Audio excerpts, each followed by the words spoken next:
Welcome back to another episode of MotoGP Mac, and today we're going to talk about Yamaha and Honda's problem. Now, I kind of touched off this in one of the podcasts where I mentioned that I do believe Yamaha and Honda have a very, very similar problem, and maybe it comes from mindset, I'm not quite sure, but if you look at what was happening with Honda years ago, Marc Marquez was the only person that could consistently ride that Honda.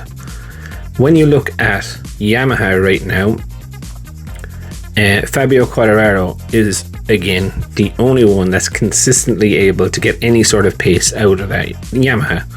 So the Japanese teams find themselves in a very, very sticky problem, and as you can see right now, Marquez is out of the championship. And Honda, well look, let's be fair, they're looking more and more tail-end Charlies every week. Realistically, this season has turned into a massive test for Honda. But Yamaha are in that very, very same situation. Only Fabio can ride the bike. If anything happens to Fabio, what is going to happen to Yamaha? They could be battling to score a point rather than points every race. So why do I think that has happened? So I do believe that the Japanese mentality when creating a bike is very, very different to the European version or way of creating a bike. I do believe that when it comes to electronics and aerodynamics, the European teams are far, far ahead. But I also do believe when a European team, Ducati, Aprilia, are looking to build their bike, from day one, the aerodynamics and electronics are taken into account of this build. Whereas if you look at, say, the aerodynamics on a Honda or a Yamaha, even Suzuki, they look like they're bolted on after. So it's like, right, let's build the chassis, right, let's build the engine, let's put the wheels on it, okay, now it's time to make the fairings.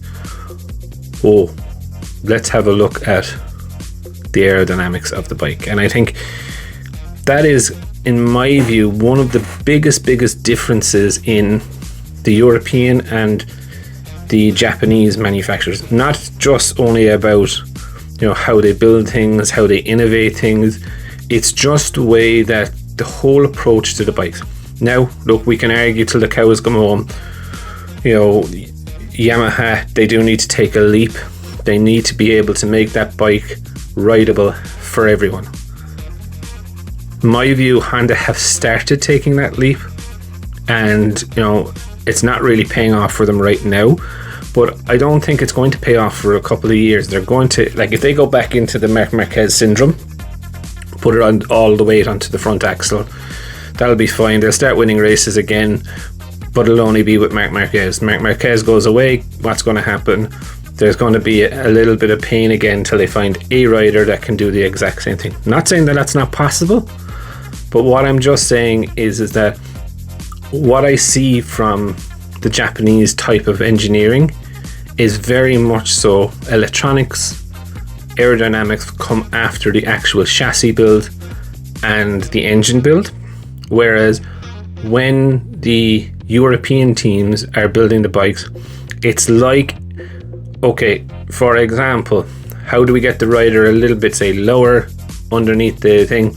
Okay, actually, if we change the engine, how it sits in the bike a little bit, we can drop the center of gravity a little bit lower or whatever. It's not just shape the bodywork to the rider, it's actually shaping everything so that they can get it to what they feel is the whole optimum of a bike, rather than what's the optimum aerodynamics after we've built the chassis and the engine.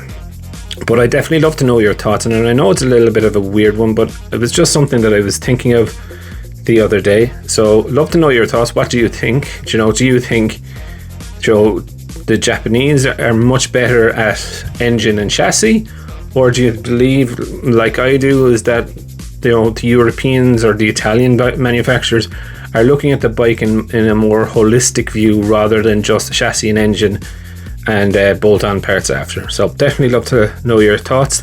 Leave them in the comments below, and I'll be back again tomorrow with another video. I just want to take a minute to also thank you for watching my videos and the support that you've shown so far. If you haven't subscribed already and you would like to subscribe, it would mean an awful lot to me if you did. I'm starting this channel realistically so that we can all enjoy MotoGP together, with the aim of streaming a live video when the GP races are on.